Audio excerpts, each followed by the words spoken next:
तर practice set मध्ये आपण या ठिकाणी 7वं गणित बघणार आहोत। या ठिकाणी 99x + 101y = 499। त्यानंतर दुसरं इक्वेशन आहे 101x + 99y = 501। मग याला काय करायचं आपण मांडणी जशी आहे तशी मांडणी करून घेऊ। 99x + 101y = 499 याला इक्वेशन नंबर 1 फर्स्ट बरोबर आहे की नाही? यस। आता या ठिकाणी दुसरं काय आहे 101x + 99y = 501 इक्वेशन नंबर 2। आता याला आपल्याला काय करायचं अगोदर आपण काय करतो ऍडिशन करतो बरोबर आहे की नाही? मी सांगितलेलं आहे तुम्हाला काय करायचं ऍडिशन त्याच्यानंतर सबट्रॅक्शन इक्वेशन डिव्हायडेशन करतो आपण पुन्हा सबट्रॅक्शन आलेल्या इक्वेशनला डिव्हायडेशन त्यानंतर थर्ड आणि फोर्थ इक्वेशनची काय करतो आपण ऍड करतो आणि आपल्याला x आणि y काय होतं त्या ठिकाणी मिळत असतं बरोबर आहे की नाही?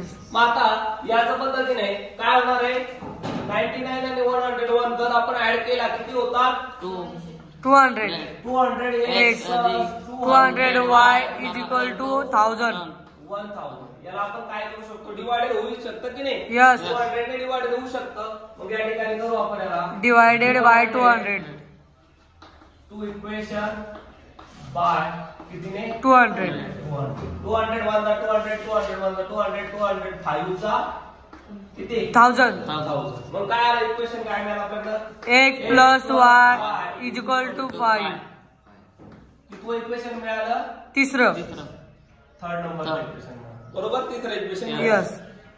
मग आता आपल्याला पुन्हा काय करायचं सबट्रॅक्ट करायचे मग इक्वेशन आपण मांडून घेऊ काय 99x + 100y 101y = 499 आणि त्या ठिकाणी काय होतं 101x + 99y = 501 आता काय करून घेऊ आपण subtract equation second from first from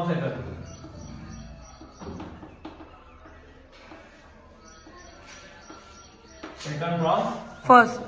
मग आता या ठिकाणी साइन आपल्याला चेंज करावे लागणार आहे म्हणून साइन चेंज करून घेऊ इथं मायनस टाकू इथं मायनस घेऊ आणि इथं मायनस बघा इथं खाली किती राहते मायनस 2x इथं प्लस 2y = इथं राहील -2 ओके यस। इथपर्यंत कळालं?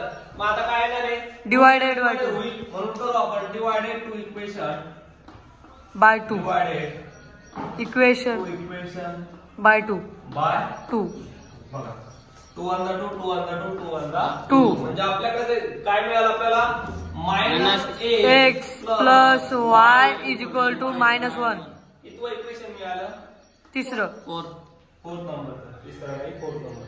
मग आता आपल्याला तिसरा आणि चौथ्याची काय करायची ऍडिशन करायची।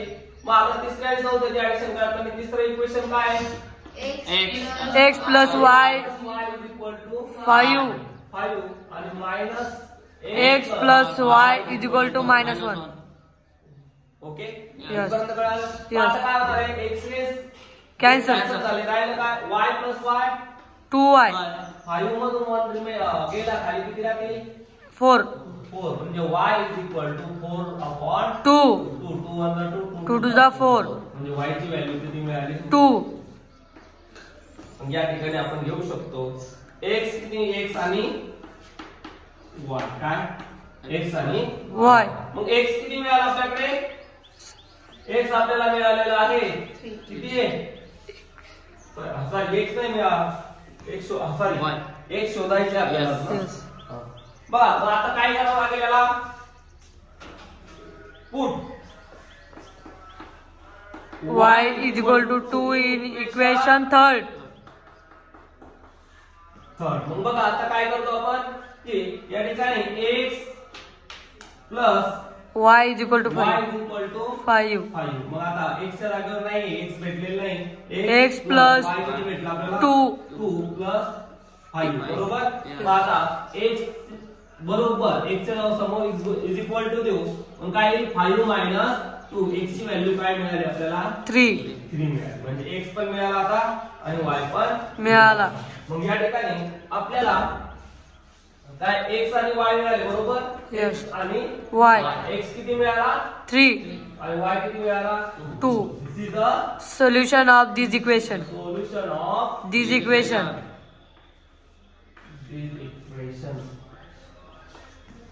या पद्धतीने हे जे इक्वेशन आपण ते बघितलेलं आहे. तर put y is equal to 3 in equation Third. Third. मग इक्वेशन थर्ड काय आहे x plus y is equal to 1. मग आता x plus 3 is equal to काय झाला 1. 1. मग या ठिकाणी x बाजूला घेतला बरोबर चिन्ह आलं. मग आता बरोबर चिन्हाच्या उजव्या साईडचा नंबर घेऊन टाकायचा. आता हा डाव्या साईडचा प्लस होता इकडे जाऊन काय झाला मायनस. म्हणजे x is equal to 1 minus 2 1 minus 3. मग x इज इक्वल टू किती मिळाले -2. म्हणजे x आणि y ची व्हॅल्यू 3 आणि -2 मिळाली. हे त्या ठिकाणी काय आहे त्याचं सोल्युशन आहे. अशा पद्धतीने आपण हे गणित काय केलेलं आहे सोडवलेलं आहे.